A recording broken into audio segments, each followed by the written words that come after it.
North south বিশ্ববিদ্যালয়ের সামনে শিক্ষার্থীদের উপর হামলার ঘটনায় ছাত্রদল জড়িত বলে অভিযোগ করেছেন বেসরকারি বিশ্ববিদ্যালয়ের শিক্ষার্থীরা। বুধবার মধ্যরাতে হামলায় আহতরা রাজধানীর কুর্মিটোলা হাসপাতাল ও ঢাকা মেডিকেল কলেজ হাসপাতালে প্রাথমিক চিকিৎসা নেওয়ার পর সাংবাদিকদের এসব কথা বলেন।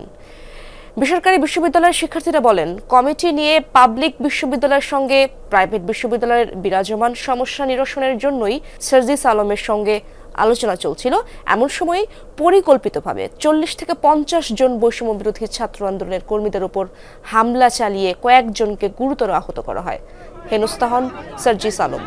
হামলাকারীদের কয়েকজন ছাত্রদল বলে পরিচয় পাওয়া গেছে বলে দাবি করেন আহতরা। এই অতর্কিত হামলার তীব্র নিন্দা জানিয়ে শিক্ষার্থীরা বলেন, হামলাকারী যেই হোক তারা কোনো দল বা মতের হতে পারে না, তাদের পরিচয় তারা সন্ত্রাসী। এসব সন্ত্রাসীদের কঠোর হাতে দমন করা হবে।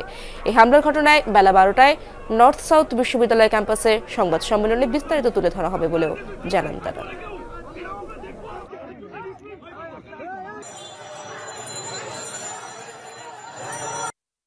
আমি উভয় পক্ষকেই ঠান্ডা হতে বলেছিলাম।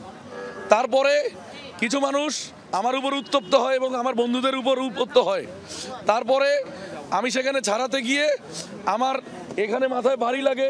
এখানে উদ্দেশ্য প্রণোদিতভাবে ওরা কোন মহল জানি না, আমরা ওদেরকে সন্ত্রাসী হিসেবে চিনি, যেহেতু তারা অস্ত্র সহ একজন আমাদের সহযোদ্ধার গায়ে হামলা করছে। এতদিন তো ধরেন শত্রু ছিল ছাত্রলীগ, শত্রু ছিল আওয়ামী লীগ, ওরা তো চলে গেছে। এখন যারা ছিল ওরা তো আমাদের পাশে থেকেই আন্দোলন করেছিল, আমাদেরই সহযোদ্ধা ভাই। এখন আমি কিভাবে বুঝবো কে আমার পিছন দিয়ে আমাকে ছুরি মারতে আসে?